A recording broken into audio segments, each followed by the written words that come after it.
Jenny, it's time for FOMO, and today we're going to talk a little bit about Twitter and the living, breathing story that is Elon Musk's potential takeover of the company, the not so potential takeover of the company.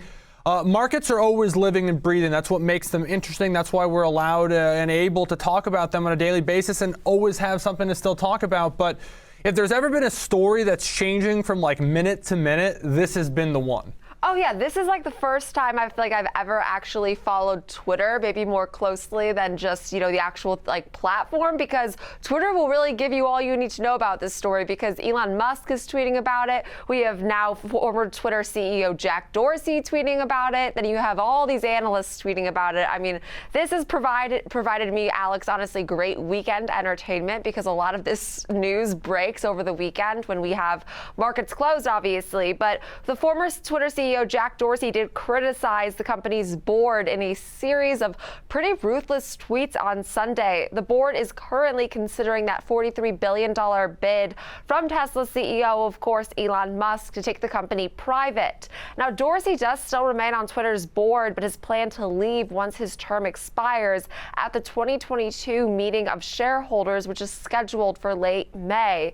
But he said Twitter's board has consistently been the dysfunction of the company. I mean, he really had a lot of things that were pretty negative to say about the board. And keep in mind, he is a co-founder of the company. He did serve as CEO before being fired back in 2008 and then replaced with another co-founder and then returning to lead the company back in 2015.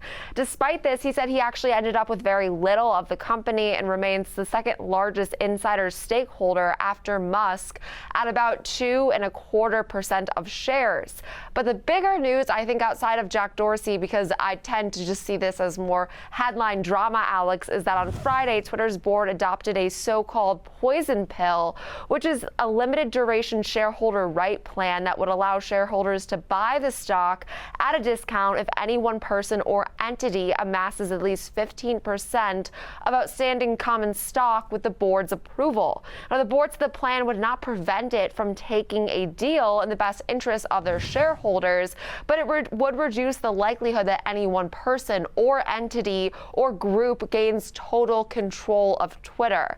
Now, we're seeing a ton of reaction to this, on Twitter, but also just from the analyst community. Actually, Mr. Wonderful Kevin O'Leary said he wouldn't touch this stock.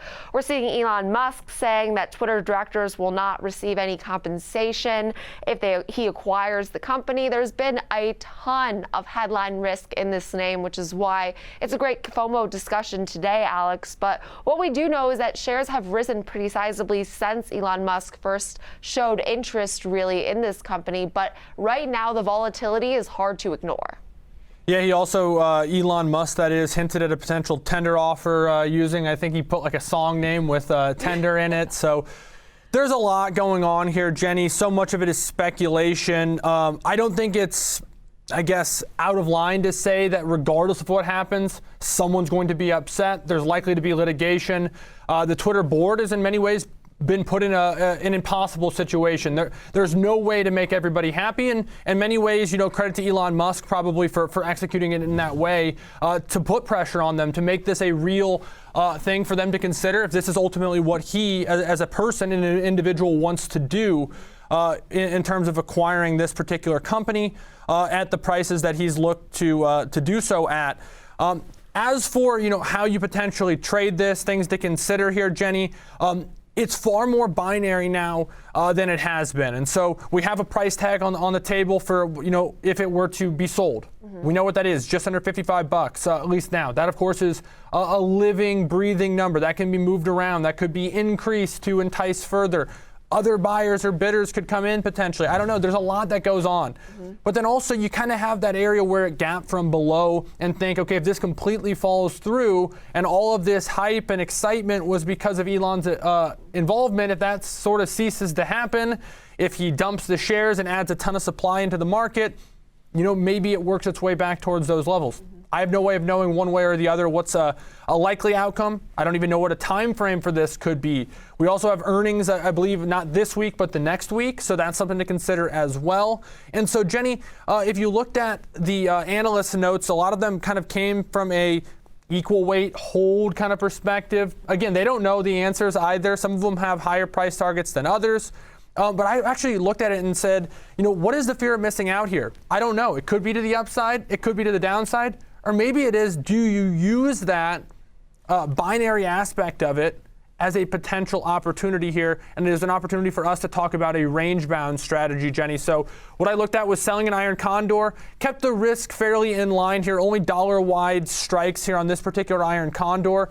And I did this in order to make the trade more accessible, but also to make the trade smaller. As we talked about, just so much of this is outside the control of an individual investor and trader. And so therefore, reducing some of that trade size might be in order, particularly given the volatility is over 100%. But I went to next week's expiration. The reason being is next week's expiration, of course, captures that earnings event, but it also allowed us to go to those levels that I talked about. So prior to the gap up, it was about $39, and we know that that top end of the range is somewhere around 55 or so, given the price tag and where it traded up to in reaction to that news. And so dollar wide iron condor, using those as the short strikes, collecting 30 cents on the dollar. And so that means we can make $30 on this trade if it expires in between our strikes through next week. Or we risk $70 if it goes outside, be that 56 to the upside or 38 to the downside, Jenny. So I thought that was really interesting.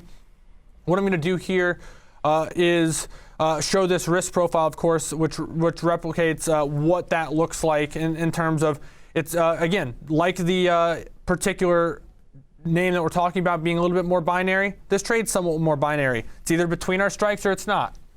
Yeah, and I think you made a really good point of that there's a lot of uncertainties here, and looking at a range-bound trade just prepares you for sort of, I'd say, several different outcomes, because I think that right now too many people, at least from what I can see on social media, ironically Twitter, is people are too focused on trying to guess Elon Musk's next move, and I think you probably won't be successful in doing so, and you probably won't be successful at guessing what the board of Twitter will do, because I think there's just so many uncertainties. So instead of trading around an expected outlook, I think just better to be prepared for several different outlooks, as it does seem like Elon Musk tends to go a little bit rogue in some of his decision making. But an interesting story nonetheless, Alex, and a very interesting stock to follow over the last several weeks since we got news of Musk's interest. So I do love to follow him, as he's a very, very entertaining man to follow on Twitter. But that does it for this FOMO segment today.